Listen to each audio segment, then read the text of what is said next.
Happening in the nation's capital, First Lady Melania Trump is speaking out on what she's calling false claims about her and notorious human trafficker Jeffrey Epstein. At the same time, she's asking Congress to give victims a voice. NBC's Alice Barr has details from Washington.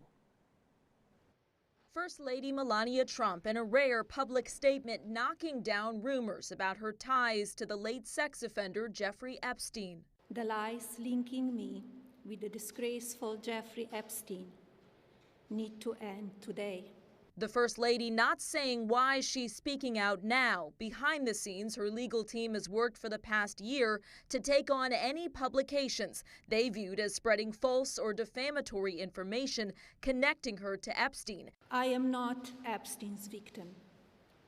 Epstein did not introduce me to Donald Trump. She strongly denied any knowledge of Epstein's crimes. Was never on Epstein's plane and never visited his private island. Mrs. Trump saying she occasionally crossed paths with Epstein at parties and downplaying this 2002 email released in the Justice Department's Epstein files that she sent to Epstein accomplice Ghislaine Maxwell, referencing a Positive magazine story.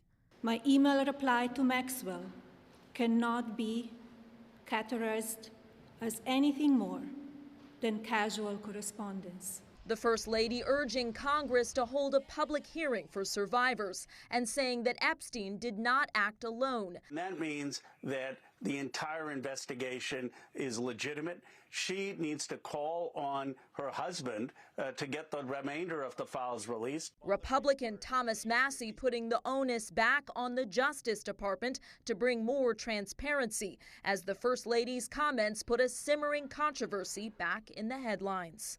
In a statement, a group of Epstein survivors said the First Lady's remarks, quote, shift the burden onto survivors under politicized conditions, and called to keep the focus on former Attorney General Pam Bondi testifying, though the Justice Department has said she will no longer sit for a deposition next week now that she is no longer Attorney General. In Washington, Alice Barr, NBC News.